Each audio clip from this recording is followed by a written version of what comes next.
En 2013, el Gobierno Nacional de Colombia, a través del Ministerio de Educación, lanza el documento Acuerdo por lo Superior, en el que hace una propuesta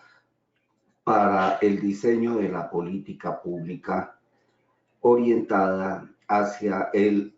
cubrimiento total, hacia la cobertura universal de la educación superior en el país. Menos que eh, tratarse del cumplimiento del derecho constitucional del país, según el cual todo ciudadano tiene derecho al acceso a la educación, la propuesta se orienta a orientar el mecanismo del crédito, es decir, el endeudamiento para los estudiantes, como el instrumento para la cobertura universal de la educación superior. La cobertura universal mediante la deuda de los estudiantes. Saludo cordial. Soy William Moreno López, docente investigador de la Corporación Universitaria de Asturias con sede en Bogotá, Colombia. Para mi participación en este evento académico traigo esta ponencia que habla sobre la naturaleza del endeudamiento como base de la propuesta de política pública para la educación superior en Colombia. Bien, como ya se dijo, el Acuerdo por lo Superior que se publica en 2013 como propuesta de política pública para la educación superior que aún prevalece, tiene en el endeudamiento la parte propositoria sustancial para la cobertura de la educación superior de los estudiantes en el país. ¿Cuál es el argumento? Fundamentalmente se basa en la teoría del capital humano que establece la educación como parte de la preparación del individuo para afrontar de manera particular el mundo laboral. Dicha teoría se ha venido construyendo desde los años 60 del siglo anterior, a partir de teóricos como Robert Solow, Denison, y ha evolucionado también en los años 90 de la mano de Amartya Sen, y ha sido también esta teoría cooptada por los organismos multilaterales, de manera particular por el Banco Mundial, que tiene un enorme peso sobre los países que gravitan sobre su órbita de influencia. Es decir, tiene una enorme influencia, una gran incidencia en el diseño, formulación e implementación de la política pública para la educación, por supuesto, también. El Banco Mundial plantea que el capital humano es visto como una inversión que se hace en el proceso de cualificar al individuo para afrontar el mundo laboral, y que una vez cualificado en el mundo laboral su inserción será mucho más fácil y mejor remunerada, con lo cual garantiza un buen nivel de vida, un buen nivel de ingreso. En ese sentido, entendido como inversión, la teoría del capital humano es asumida por el Banco Mundial para orientar la deuda como un mecanismo para la realización de dicha inversión, con la expectativa de que una vez cualificado el individuo, pues al insertarse en el mercado laboral tendrá mejor ingreso y por lo tanto todas las posibilidades de hacer la devolución de su deuda. Aquí surge, pero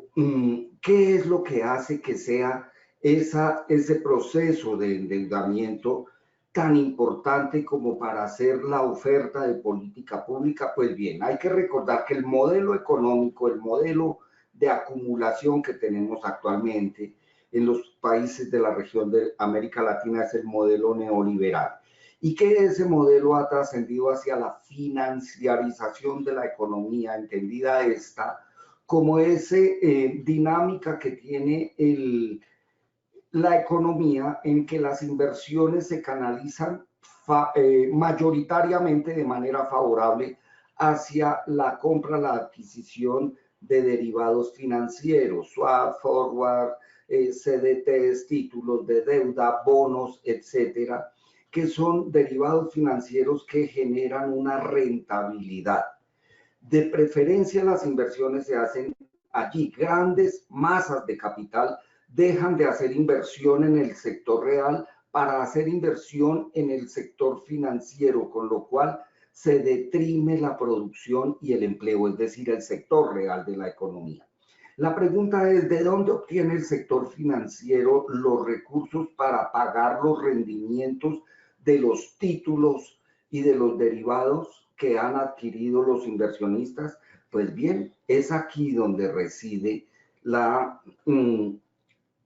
esencia de la propuesta, porque los recursos para remunerar dicha rentabilidad no pueden proceder de otra parte que del sector real de la economía, que es donde se genera realmente ingreso y riqueza, por supuesto. Entonces, un trabajador que está vinculado directamente con los procesos de producción, un profesional que se ha cualificado y que se ha insertado al mundo laboral, tiene las posibilidades de destinar parte de su ingreso una vez capacitado como profesional, es decir, una vez endeudado, parte de su ingreso como profesional se destinará durante muchos años de su vida al pago de la deuda que adquirió para formarse como profesional y al pago de los intereses que ésta crea. Ese cobro de intereses es el que garantiza al sector financiero precisamente los recursos con los cuales proceder con la remuneración de los rendimientos obtenidos por los inversionistas en la compra y adquisición de derivados y productos financieros. Es evidente la enorme influencia del Banco Mundial como uno de los pilares fundamentales en los cuales está cimentado el sistema capitalista y por lo tanto su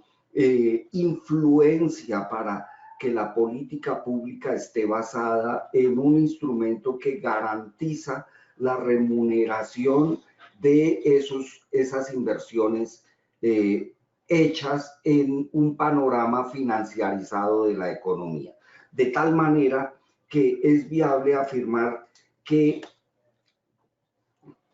desde la perspectiva del modelo económico, la educación superior es visualizada como un negocio más, como objeto de mercantilización que contribuye al proceso acumulativo, que contribuye a la reproducción del modelo de acumulación, menos que pretender dar cumplimiento con los derechos constitucionales de los ciudadanos que deben tener acceso por Constitución a la educación. De lo que se trata es que el endeudamiento garantice la reproducción del modelo de acumulación neoliberal basado en la financiarización de la economía. Es así que la educación asimilada como inversión en la teoría del capital humano constituye el argumento fundamental del Banco Mundial para promover ese